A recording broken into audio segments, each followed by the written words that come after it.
Bangladesh police academy এই পবিত্র প্রাঙ্গণ যুগ যুগ ধরে দেশপ্রেম, শৃঙ্খলা, পেশাদারিত্ব এক অনন্য দৃষ্টান্ত স্থাপন করে আসছে।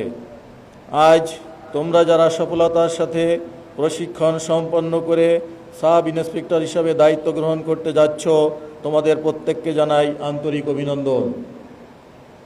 এই দীর্ঘ ও কঠোর প্রশিক্ষণকালে তোমাদের শারীরিক সক্ষমতা, মানসিক দৃঢ়তা, নৈতিক মূল্যবোধকে সমৃদ্ধ করেছে।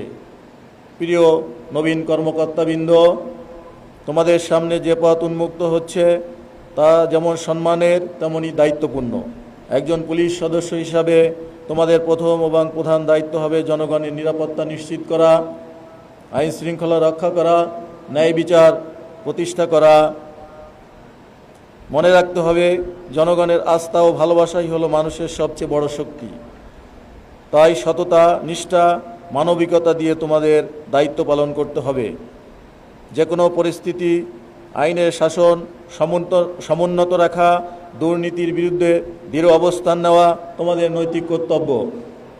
আমি বিশেষভাবে উল্লেখ করতে চাই, বর্তমান বিশ্বের প্রেক্ষাপটে অপরাধের ধরন দ্রুত পরিবর্তিত হচ্ছে।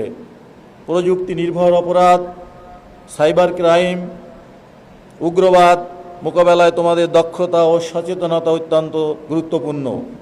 তাই প্রশিক্ষণের অর্জিত জ্ঞানকে কাজে লাগিয়ে নিজেকে সবসময় আধুনিক ও আপডেট রাখতে হবে। প্রিয় ক্যাডেটবৃন্দ, তোমরা আজ শুধু একটি চাকরিতে যোগ দিচ্ছ না, বরং একটি মহান সেবামূলক পেশায় আত্মনিয়োগ করছো। এই পেশার মূল মন্ত্র হলো সেবাই ধর্ম।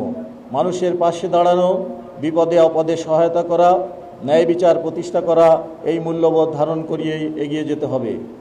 আমি আশা করি তোমরা তোমাদের দায়িত্ব পালনে সর্বদা পেশাদারিত্ব, শৃঙ্খলা, দেশপ্রেমের উজ্জ্বল দৃষ্টান্ত স্থাপন করবে এবং বাংলাদেশ পুলিশের সুনাম অক্ষুণ্ণ রাখবে। পরিশেষে এই সফল আয়োজনের জন্য বাংলাদেশ পুলিশ একাডেমির সম্মানিত অধ্যক্ষ, প্রশিক্ষক, সংশ্লিষ্ট সকলকে আন্তরিক ধন্যবাদ জানাই। আসসালামু আলাইকুম।